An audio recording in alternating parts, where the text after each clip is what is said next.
It's week 12 of the IndyCar Oval Fixed season, and that means it's championship week. Here we are at the Atlanta Motor Speedway in Hampton, Georgia.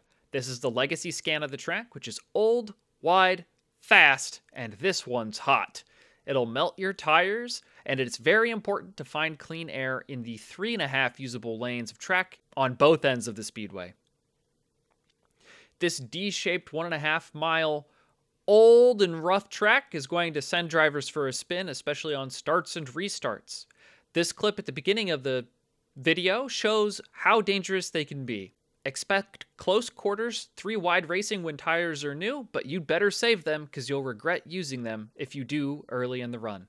In qualifying, I found that a 4 front bar with a 6 rear bar works well. In order to get off of pit road safely, dial in a lot of negative weight jacker and be very slow on the apron of the racetrack.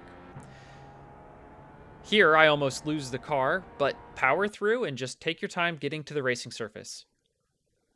On your get up to speed lap and your green flag lap, you're going to take care of the tires. No need to build excess heat or wear them. Just run smooth, casual laps in the upper 2/3 of the track.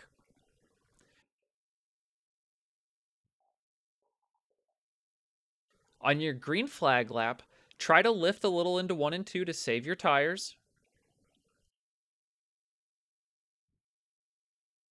And then coming into 3 and 4, place positive weight jacker into the car and run the high side. Carry as much speed as possible coming to the front stretch for your white flag fast lap.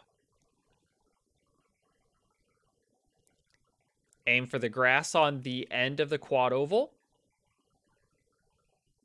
And then aim for the bottom of turn 1. You don't want to enter on the bottom because your car will slide up. Go all the way to the wall on exit and stay by the wall until you're going to go from the wall to the line to the wall in 3 and 4. You shouldn't have to lift, but it will be very difficult. The setup is built tight, and these tools have made it loose enough to get through the corners correctly. At the start of the race, many drivers will spin their tires. Watch my rear view mirror here, or go back and watch the beginning of the video where I show the spins that happen behind us because drivers get onto the throttle too aggressively. To help mitigate this, you can start the race in map 6 in the in-car adjustments. It's the engine map at the bottom of the black box on the right hand of the screen. The beginning of the race is when drivers will be the closest together. This means you'll have the most dirty air, but also an opportunity to pass. Try to go where the drivers in front of you aren't. Here, I aim for the middle to try to get half of my wing in clean air, but there's just not enough space for me to get a whole lane to myself. You'll need to back up the entry whenever you have drivers in front of you. But here, I pick the high side because no one was there, and try to start fighting for second. Second place washes up on the exit of 2, and I cut to the bottom to try to pass him. But the leader comes down and places dirty air on me. I have no choice but to back out, otherwise I would crash with the car running in second. As the run goes on, the car will get looser and looser on the exit of turn 2 and turn 4. I found turn 2 to be more difficult. Here I get into the wall and have to counter steer to save the car. Be careful not to overcorrect.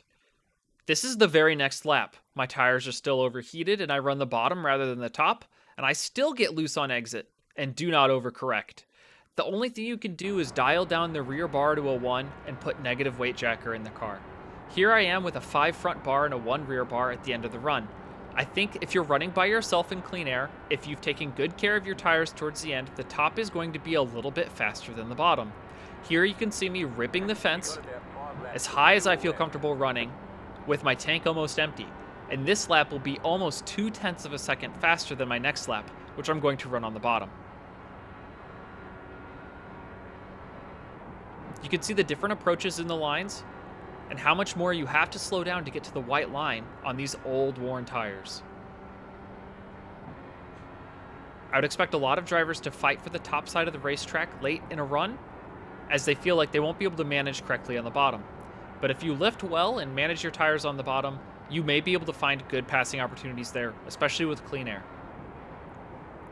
Coming to pit road, I like to use the caution light and the Lowe's billboard as my brake markers to come off the racing surface down to the apron and down to the 50 mile an hour pit road speed.